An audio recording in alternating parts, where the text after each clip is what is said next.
Let's send it over to Matt. Yeah, thanks for that setup, Peter. I appreciate it. Mitt Romney is with us now exclusively. Governor, good to see you. Thanks for joining us. Thanks, Matt. Good to be with you. Depending who you listen to this morning, Governor, you are either a traitor who proves that the establishment of the Republican Party is so afraid that they can't control Donald Trump that they'll do anything to stop him, or you're a hero who has finally put this race into perspective. For the people who think you're a hero, they're asking a question, and that is, why did you wait so long? Tell me about the timing. Well, I've wanted to be involved in the campaign, if you will, as a bit of a referee. And when there were some foul balls, be able to call them and see if I can't keep people, if you will, guided on the path to becoming our next president. But the time came when Donald Trump's outrage had reached such a level that I simply had to speak out. I mean, you get to the point where you say, your grandkids are going to say to you, Papa, what did you do to stop Donald Trump? And I had to finally get out and speak. Experts are calling this an unprecedented event in modern political history in this country. A former nominee of a party in a scathing takedown of the favorite to become the next nominee. But this isn't a typical frontrunner. This is a guy who has survived moments in this campaign that would have derailed anybody else. Do you think your speech will matter? I don't know if it will or not, but I know I couldn't stand silent anymore. You can't have someone whose policies are so far from the views of my party become our nominee, and someone who has demonstrated over time that he doesn't have the temperament or the personal qualities to be a great president. You said he's dangerous for the country, dangerous for working Americans. You attacked him on his economic policies, his foreign policy, his personality, what you call his third-grade antics, his business acumen. Here's a quote. But wait, you say, isn't he a huge business success that knows what he's talking about? No, he isn't. No, he doesn't. His bankruptcies have crushed small businesses and the men and women who worked for them. He inherited his business. He didn't create it. Let me take you back 4 years, all right? And listen to this. Donald Trump has shown an extraordinary ability to understand how our economy works, to create jobs for the American people. I spent my life in the private sector, not quite as successful as this guy, but successful nonetheless. That was 4 years ago. Same two guys, Donald Trump and Mitt Romney. Oh, he's a successful guy. He's made a lot of money. But he hasn't been uniformly successful, and he's far from a business genius. Look, Trump University, Trump Steaks, Trump Mortgage, Trump Vitamin Company, one after the other, failure after failure. So just because he's made a lot of money, one, you don't measure your life by how much money you make, but just because he's made a lot of money doesn't mean that his economic policies are right for America. But the people who are angry at you this morning, Governor Romney, are saying, wait a second, he willingly welcomed the endorsement of Donald Trump 4 years ago, even though he was already knee-deep in the birther movement and had made other incendiary comments. Why go 180 degrees on the guy now? Well, first of all, I was seeking his endorsement. Now he's seeking mine. That's very different. A lot of people endorse me. I wouldn't endorse for president. And secondly, a lot has happened in the last year. And frankly, had I heard him say the things I've heard him say now, I wouldn't have welcomed his endorsement. When he calls George W. Bush a liar, when he says that Putin is a strong and powerful leader, popular with his people, when he mocks a reporter because of their disability, when he attacks women based on their looks or their menstrual cycle, you basically got a guy that is out of the kind of realm that I'd want to have supporting me. Did you beg him for his endorsement 4 years ago? I was welcoming his endorsement. I was happy to have it. I was looking for as many endorsers as I could possibly have.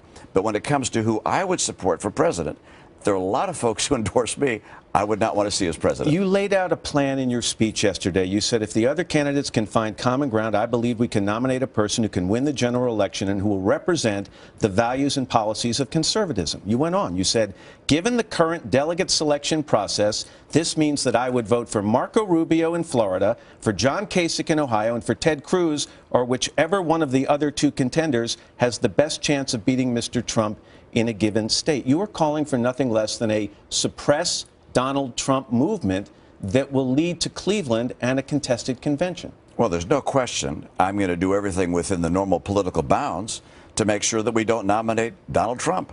I think he would be terribly unfit for office. I don't think he has the temperament to be president. And so I want to see one of the other three become the nominee. Now, by the way, after March 15th, I think you'll see it narrow down to one or two contenders opposing Donald Trump, and I intend to support one of them. But leading up to March 15th, do you want Marco Rubio and Ted Cruz to back off and let John Kasich win Ohio? Do you want John Kasich and Ted Cruz to back off and let Marco Rubio win Florida?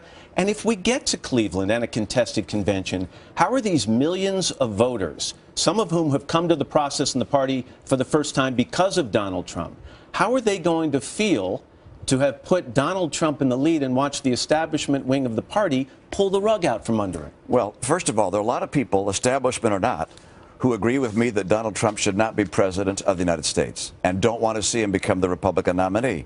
Right now, it's about 65% of Republicans who'd like someone else. So that's the way politics works. You get behind the people you support, you fight for them, and the person who wins through the process is the one who becomes your nominee. You didn't endorse anybody yesterday. That's also angered a lot of people. They say it can't just be about anybody but Trump. Why didn't you endorse? Well, there are 3 people on the stage who all endorsed me and are friends, actually 4, including Donald Trump.